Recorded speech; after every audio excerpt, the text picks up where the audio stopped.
Mercury जो कि हमारा इंटेलिजेंस है वो 2 अक्टूबर 2022 में डायरेक्ट होने वाले हैं अपने ही एग्जॉल्टेशन यानी उच्च पोजीशन वर्गो यानी कन्या राशि में।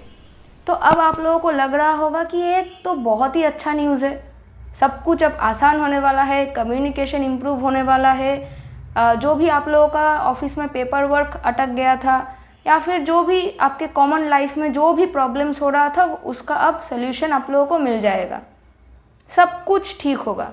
पर क्या आप लोगों ने कंसीडर किया है कि सिर्फ और सिर्फ ये जो अक्टूबर 2022 का जो महीना है वो कितना ज़्यादा क्रिटिकल है, क्योंकि नॉट ओनली मर्क्यूरी डायरेक्ट होने वाले हैं पर मर्क्यूरी के साथ कंजंक्ट रहेंगे वीनस, सन, जो कि बाद में अक्टूबर महीने के मिडिल ऑफ अक्टूबर के उसी के आसपास के कुछ टाइम में सन एंड वीनस दोनों लिब्रा राशि में प्रवेश करने वाले हैं। मर्क्यूरी भी लिब्रा में प्रवेश करने वाले हैं 26 अक्टूबर में। साथ ही में सैटर्न जो कि अब तक इतने महीनों के लिए रेट्रोगेशन में थे वो भी डायरेक्ट होने वाले हैं। तो सैटर्न एक बहुत ही स्लो मूविंग प्लैनेट है जो कि अक्टूबर के महीने में स्टेशन होने वाले हैं फिर डायरेक्ट होने वाले हैं। और मर्क्यूरी के ऊपर पाइसिस राशि से यानी मीन राशि से जुपिटर जो कि अभी भी रेट्रोगेशन पोजीशन में रहे और अक्टूबर में भी रहेंगे वो भी दृष्टि डालने वाले हैं। केतु जो कि अब तक विशाखा नक्षत्र में थे वो 18 अक्टूबर 2022 में अपना नक्षत्र परिवर्तन करके स्वाति नक्षत्र जो कि राहु द्वारा रूल्ड होता है उस राशि में प्रवेश करने वाले हैं।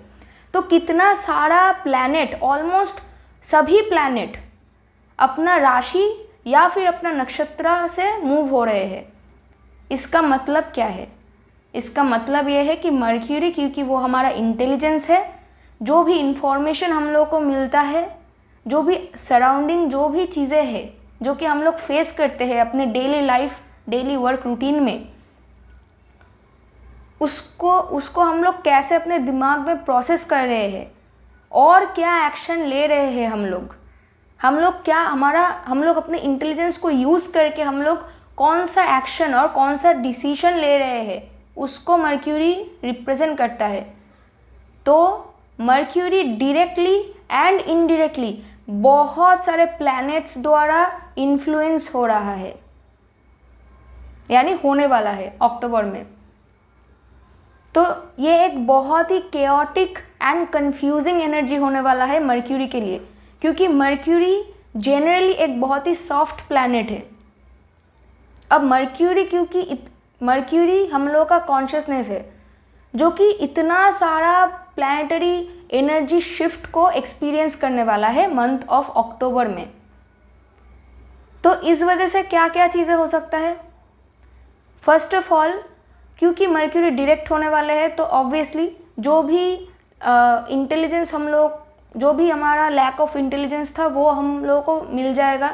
ये बात भी सही है कि क्योंकि प्लैनेट्स जो है मूव हो रहे हैं अपने रेट्रोगेशन से धीरे धीरे फॉरवर्ड मूवमेंट के लिए जा रहे हैं, तो ऑब्वियसली अगर कोई पेपर वर्क या फिर कोई भी ऑफिशियल वर्क अगर रुक के हो रहा था या फिर आगे नहीं बढ़ रहा था तो वो आगे बढ़ने का चांसेस बहुत ज़्यादा है। काम में ग्रोथ आप लोगों को देखने को मिलेगा। बट इस वक्त क्योंकि बहुत सारे प्लैनेट्स का जो ये केओटिक एनर्जी है और वो मर्क्यूरी को इन्फ्लुएंस कर रहा है, तो इस वक्त मोस्ट डेफिनेटली बहुत सारे डिफरेंट सोर्सेज से आप लोगों को बहुत सारा इन्फॉर्मेशन मिलने वाला है। अब इतना सारा इन्फॉर्मेशन मिलने के वजह से क्या होगा कि आप लोगों में एक कन्फ्यूजन आएगा कि कौन सा इन्फॉर्मेशन सही है, कौन सा इन्फॉर्मेशन गलत है। और क्योंकि मर्क्यूरी वर्गो राशि जो है वो हम लोगों का नेचुरल, अगर कालपुरुष कुंडली को देखो तो वो हमारा 6th हाउस है of daily work life and daily work routine. And mercury हम लोग को हमारे डिसीजन मेकिंग में हेल्प करता है। तो इस वक्त क्योंकि हर एक प्लैनेट फॉरवर्ड मूवमेंट में है तो आप लोग कोई ना कोई अपने daily life and daily work routine में फॉरवर्ड मूविंग कोई डिसीजन लेने में आप लोग फोर्स्ड होंगे इस वक्त। और उस डिसीजन को लेते वक्त बहुत सारा डिफरेंट सोर्सेस से आप लोगों को बहुत सारा इन्फॉर्मेशन मिलेगा जो कि आप लोगों के दिमाग में कन्फ्यूजन पैदा करेगा। अब साथ ही में देखिए कि मैंने ऑलरेडी एक वीडियो बनाया था कि राहु इन भरिणी नक्षत्र, और उस वीडियो का लिंक मैंने इस वीडियो के डिस्क्रिप्शन बॉक्स में ऐड कर दिया है, तो अगर आप लोगों ने नहीं देखा है तो आप लोग देख सकते हैं। तो उस वीडियो में मैंने साफ कहा था कि राहु भोगाकार का है, राहु एरीज साइन में है जो कि एक बहुत ही फायरी साइन है, तो हम लोगों के अंदर मटेरियल चीज़ों पाने की जो डिज़ायर है उसमें बहुत ज़्यादा वृद्धि आएगा। तो और भरिणी नक्षत्र जो है वो हम लोगों में सेमी डिप्रेसिव एक कंडीशन लाता है कुछ वक्त के लिए, और वो कब आएगा, जब हम लोगों को वो डिज़ायर्स नहीं मिलेगा। तो मंथ ऑफ अक्टूबर में अगर कोई भी डिज़ायर, और उससे पहले तक अगर हम लोग कोई भी चीज़ को हासिल करने के लिए काम कर रहे थे पर वो काम नहीं हो रहा है, तो वो हम लोगों को क्या करेगा कि एक सेमी आइसोलेटिव कंडीशन में लेके जाएगा। और क्योंकि मर्क्यूरी एक बहुत ही केओटिक एनर्जी फील करने वाला है, फेस करने वाला है मंथ ऑफ अक्टूबर में जब वो डायरेक्ट होने वाले हैं, तो मर्क्यूरी इस वक्त प्रेशराइज्ड होगा कि अपना ओल्ड वे ऑफ थिंकिंग को छोड़ के एक इनोवेटिव आइडिया को मर्क्यूरी लाए दिमाग में। क्योंकि राहु एक अनऑर्थोडॉक्स प्लैनेट है, अनकन्वेंशनल प्लैनेट है जो कि भरिणी नक्षत्र में है, और भरिणी नक्षत्र भी बहुत ज़्यादा अनकन्वेंशनल नक्षत्र है। अब केतु भी क्योंकि स्वाति नक्षत्र में मूव होने वाले हैं, और केतु जो है वो एंड स्वाति नक्षत्र जो है वो भी राहु द्वारा ही रूल्ड होता है। ओके, तो इस वक्त इतना ज़्यादा, और क्योंकि राहु और केतु मून का ही south node and north node है, यानी राहु केतु डायरेक्टली इनडायरेक्टली हर वक्त चंद्र यानी हमारे माइंड को कुछ ना कुछ तरीके से इफेक्ट करता है। तो इस वक्त राहु केतु भी इनडायरेक्टली या फिर डायरेक्टली बेस्ड ऑन कि राहु केतु का ये बेस्ड ऑन कि आपका लग्न क्या है, आपका हॉरोस्कोप क्या है, इसके ऊपर डिपेंड करके डायरेक्टली या फिर इनडायरेक्टली राहु केतु भी आप लोगों के मर्क्यूरी को बहुत ज़्यादा इफेक्ट करने वाला है, और मर्क्यूरी को फोर्स करेगा इस वक्त कि आप कुछ नया आइडिया सोचो, नया कुछ इनोवेटिव आइडिया सोचो, जिसके वजह से आप लोग फोर्स्ड होंगे कि अपना ओल्ड वे ऑफ थिंकिंग को छोड़ के new way of thinking, innovative idea को आप लोग अपनाएं, आपके दिमाग में आए। तो इस वजह से बहुत सारे इनोवेटिव आइडियाज़ भी आपके दिमाग में आ सकता है, जिसके वजह से भी कन्फ्यूजन क्रिएट हो सकता है कि कौन सा आइडिया आपके लिए सही है और कौन सा आइडिया आपके लिए गलत है। और क्योंकि सब कोई मर्क्यूरी एक बहुत ही फास्ट मूविंग प्लैनेट है, हम लोगों का डिसीजन जो है वो बहुत ही फास्ट लेने का एक टेंडेंसी आएगा मंथ ऑफ अक्टूबर में। जैसे ही मर्क्यूरी डायरेक्ट होंगे हम लोगों को लगेगा कि अभी मर्क्यूरी एक्सॉल्टेशन पोजीशन में है, तो जो भी आइडिया हम लोगों के दिमाग में आ रहा है तो वो सही होगा।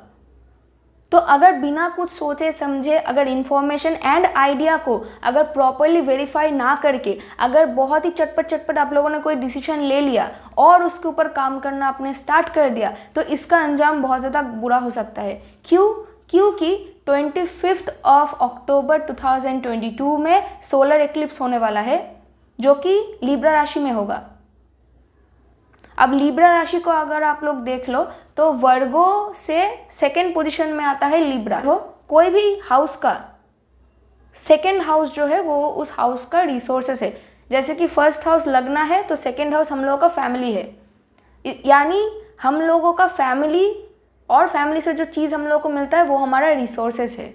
ठीक उसी तरीके से, और अगर आप लोग देखें तो वर्गो से लिब्रा राशि उसके सेकेंड पोजीशन पे आता है, राइट। यानी वर्गो का जो रिसोर्सेस है वो लिब्रा है। तो वर्गो मोस्ट डेफिनेटली, क्योंकि सोलर एक्लिप्स लिब्रा में होने वाला है, तो वर्गो ऑब्वियसली लिब्रा राशि को, तो मर्क्यूरी ऑब्वियसली लिब्रा राशि का जो एनर्जी है उसको यूज़ करने वाला है। और क्योंकि इस वक्त आप लोग डिसीजन लेने में फोर्स्ड होंगे, तो आप लोगों को सोच समझ के वो डिसीजन लेना पड़ेगा। क्योंकि अगर वो डिसीजन सही नहीं हुआ तो एक बार जब एक्लिप्स होता है वो साल में 2 बार होता है। कोई भी सोलर एक्लिप्स साल में 2 बार होता है, 6 महीने बाद। और सोलर एक्लिप्स मतलब वो ताला चाबी जैसा होता है। मतलब सोलर एक्लिप्स एक चाबी जैसा है जो कि एक चेम्बर को ओपन करता है, उस ताले को ओपन करके एक नया कार्मा को ओपन करता है।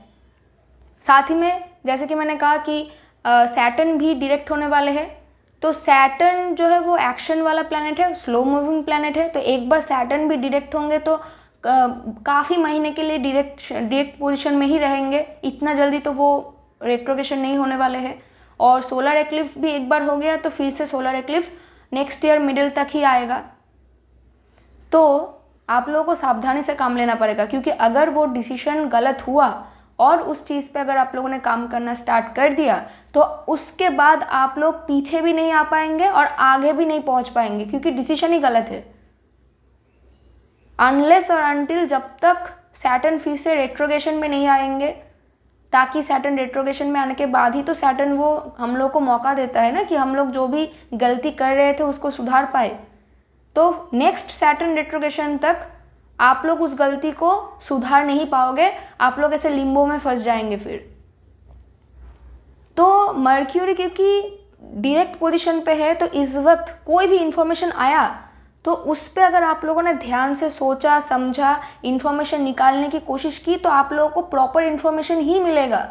तो ये जो है वो पॉजिटिव एंड बेनिफिट इफेक्ट है कि मर्क्यूरी वर्गो में है अपने एक्सॉल्टेशन एंड मूल त्रिकोण पोजीशन में। मतलब अगर आप लोगों ने अपना दिमाग दौड़ाया, किसी और के दिमाग के ऊपर भरोसा ना करके अगर काम नहीं किया और अपने दिमाग पे भरोसा किया, जो भी इंफॉर्मेशन मिल रहा है वो आने दो, आप उसके बाद आप लोग अपना दिमाग दौड़ाओ, इंफॉर्मेशन इकट्ठा करो, प्रॉपरली सोचो कि लॉन्ग टर्म पे जो डिसीजन आप लेने वाले हो वो यूज़फुल है कि नहीं। अगर आप लोग, क्योंकि देखिए मर्क्यूरी जो है वो स्टॉक मार्केट, इन्वेस्टमेंट, इन सभी चीज़ों को रिप्रेजेंट करता है। शेयर मार्केट, स्टॉक मार्केट या फिर कोई ऐसा सोर्स ऑफ इनकम जो कि बहुत ही क्विक रिजल्ट देता है। पर आप लोग एक चीज़ देख लो कि मर्क्यूरी बहुत ही फ्रीक्वेंटली डायरेक्ट एंड रेट्रोग्रेड होते रहते हैं। मतलब मर्क्यूरी एक बहुत ही वॉबली प्लैनेट है। जैसे कि हमारा सोच हमेशा इधर उधर हम लोग सोच में जंप करते हैं, कभी ये सोचते कभी वो सोचते। तो मर्क्यूरी के अंदर एक इम्पेशेंट एनर्जी है और मर्क्यूरी अभी एक्सॉल्टेशन पोजीशन में है, तो आप लोगों के अंदर एक टेंडेंसीज आ सकता है कि आप लोग स्टॉक में या फिर शेयर मार्केट में कुछ पैसा आप लोग इन्वेस्ट करो। और राहु भी क्योंकि भरिणी में है, और राहु जो है बिटकॉइन को रिप्रेजेंट करता है, तो राहु भरिणी में नक्षत्र में आने की वजह से एक और चीज़ हो रहा है जो कि मैंने मेरे शायद राहु इन भरिणी नक्षत्र पे मैंने मेंशन किया है कि आप लोगों के अंदर एक इन्फ्लुएंस आएगा, आप लोगों के अंदर एक डिज़ायर आएगा कि आप लोगों को मल्टीपल सोर्स ऑफ इनकम रहे आप लोगों के लाइफ में। ओके, सो इस वक्त मोस्ट डेफिनेटली राहु क्योंकि बिटकॉइन को रिप्रेजेंट करता है और वर्गो राशि में मर्क्यूरी का ये जो प्लेसमेंट है ये आप लोगों को एक इंडल्जेंस दे सकता है, एक अर्ज दे सकता है कि आप लोग बिटकॉइन पे, शेयर मार्केट पे, स्टॉक पे इन्वेस्ट करो। तो अगर आप लोग इन्वेस्ट कर रहे हो, वो आपका पैसा है, आपका डिसीजन है, आपका ही सब कुछ है, आप लोग देख लो। मैं कोई नहीं हूँ, मैं मना नहीं करूँगी, पर रिस्क इस वक्त ज़्यादा मत लीजिए। अगर रिस्क लेना ही है तो प्रॉपर किसी प्रोफेशनल इंसान से, जिसको इन सब चीज़ों के बारे में प्रॉपर नॉलेज है, जो आपको प्रॉपरली गाइड कर सकते हैं, ऐसे इंसान से आप लोग सलाह एंड परामर्श ले, नहीं तो वो पैसा डूबने का चांसेस बहुत ज़्यादा है। मैं नहीं कह रही हूँ कि सबके लिए ऐसा होगा, पर बहुत सारे इंसान के लिए ऐसा हो भी सकता है, तो ये एक वार्निंग है।